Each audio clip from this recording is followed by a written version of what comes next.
MLC కవిత BC ఉద్యమానికి CPM సంపూర్ణ మద్దతు ప్రకటించింది. సిపిఎం కార్యాలయంలో కార్యదర్శి జాన్ వెస్లీతో కవిత భేటీ అయ్యారు.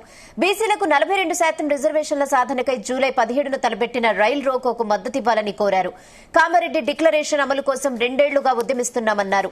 ఢిల్లీకి వెళ్లడంలో హాఫ్ సెంచరీ చేసిన సీఎం రేవంత్ రెడ్డి ప్రధాని మోడీతో బీసీ రిజర్వేషన్లపై మాట్లాడకపోవడం శోచనీయమన్నారు. సామాజిక న్యాయం కోసం కవిత చేస్తున్న కృషి అభినందనీయమన్న సిపిఎం నేత జాన్ వెస్లీ బీసీ ఉద్యమానికి సంపూర్ణ మద్దతిస్తామని తెలిపారు. రిజర్వేషన్ల పెంపుపై రాష్ట్ర బీజేపీ నాయకులు నోరు విప్పడం లేదని విమర్శించారు.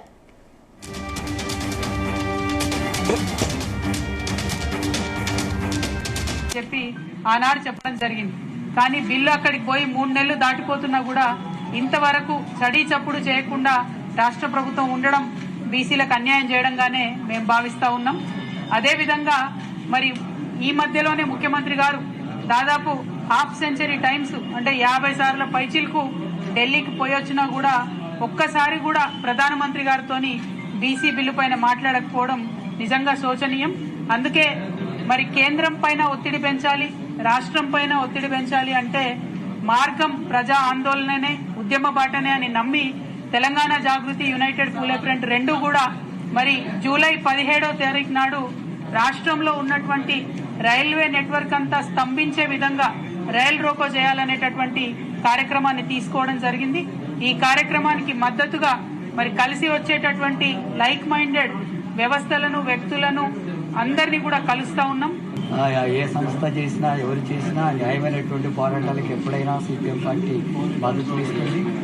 న్యాయమైన ఈ సామాజిక న్యాయ అమలు కోసం జరిగేటటువంటి దాంట్లో సంపూర్ణమైనటువంటి మద్దతును ప్రకటిస్తున్నాం.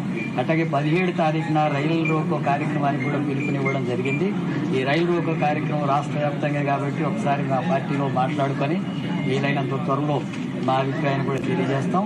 ఈ 42% రిజర్వేషన్స్ అమలు చేయడానికి కేంద్ర రాష్ట్ర ప్రభుత్వాలు వెంటనే తగిన చర్యలు తీసుకోవాలని చెప్పి, లేకపోతే ఈ సమస్యలు పరిష్కరించకపోతే పెద్ద ఎత్తున ఈ సామాజిక తరగతుల నుంచే కాకుండా అది రాష్ట్ర వ్యాప్తంగా ప్రజాక్షనికం నుంచి అన్ని పార్టీల నుంచి కూడా వ్యతిరేకత వస్తుంది.